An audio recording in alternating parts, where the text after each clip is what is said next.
This video will look at expanding numbers in various number systems to decimal format, which we're normally used to seeing numbers in. So if we start with just a decimal number to get used to the format, we'll look at a fairly large one, 64,739 to begin. Now the key point here is that there's 5 digits in this number. So if we want to number the digits, we can think of numbering it as the 0th digit. Let's make this as a bit of a table. First, second, third, fourth. There's 2 key points here. We need to start at the far right, the lowest place, and it has to start with 0. The reason that we're doing this is so that when we have our real number raised to the power of 0, this is going to equal to 1. So if this is our binary or our decimal system, that's going to be 1, or if it's our binary system, that's going to be equal to 1. This effectively gives us our ones place. If we're using a decimal system, we normally say our tens place, our hundreds place, etc. Well, the reason we say that, if we expand this table out again, and we'll just look at a few positions, we say our ones place, because if we had 1 and then the number here, this would be 1. Our tens place, because if we had a 1 here, this would be 10. If there's a 1 here, that would be 100. And if there's a 1 there, it would be 1,000. Because in order to expand this number, we take 1 times 10 to the value of the position number for that particular digit. So 10 to the 3 is 1,000, and that's why this is the thousands place.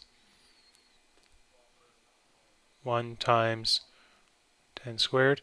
Now what we're doing here is we're taking this symbol is whatever this symbol is. So we just repeat that pattern. And we have to make sure we go all the way down to 0. So here we end up saying this is going to be 1,000, 1 times 10 to the 3, plus 1 times 10 to the 2, plus 1 times 10, plus 1 times 10 to the 0, which gives us back our original number. Now because we're going from decimal to decimal, the number will look the same. We get the same effect over here. We say the symbol times the base to the digit, which in this case is 4. So just think symbol times base to the digit, and these ellipses will just mean keep going until 0, until you get the base to the 0th power.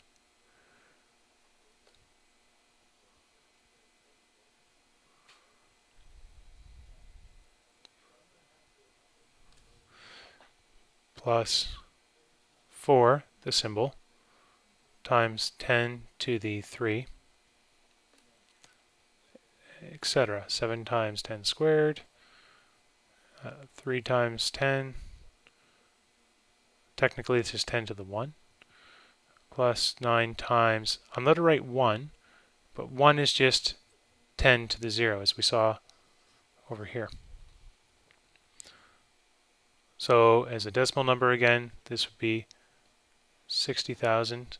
10 to the 4th is 10,000, plus 4,000, plus 700, plus 30, plus 9.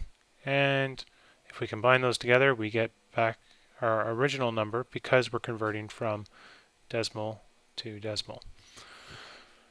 So great, we can do that for decimal systems, but where we really want to use it for the course in question anyway is for binary systems. So binary systems only have the numbers 0 and 1. Let's give us some space here. When we're using 0 to 1, we can have any number of digits. So we'll take what's called a byte, and a byte is just a grouping of 8 digits. So we'll take just a random collection in here, and we're going to apply that same numbering format. You can put the numbers over top, it doesn't really matter where these fall in. This is just to organize our thoughts for this.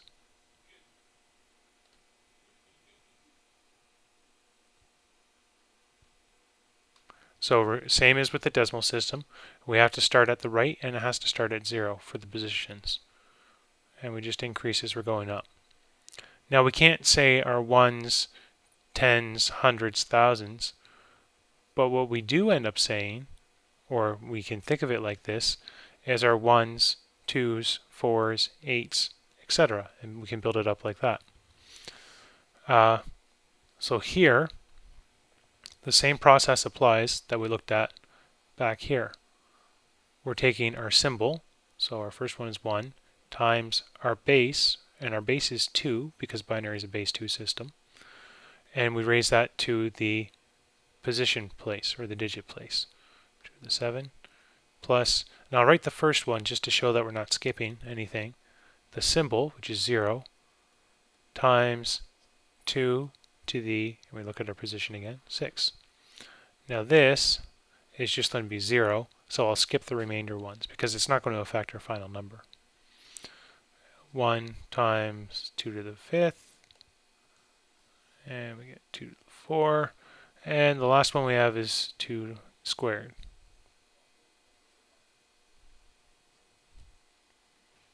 Now it's really handy if you have a table.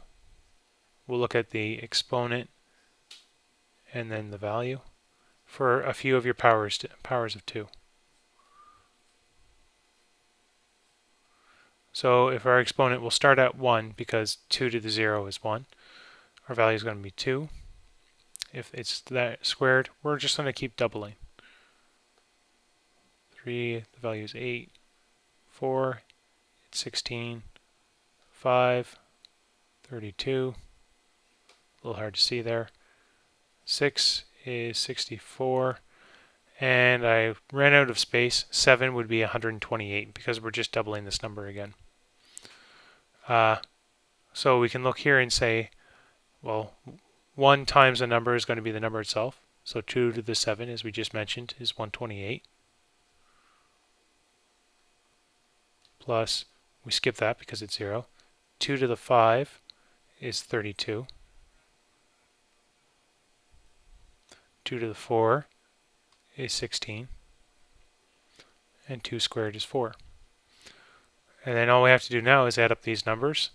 So a quick trick I like to do is to look at the ones places and add numbers to make groups of 10, if there are any. So 2 and 8, that's a 10.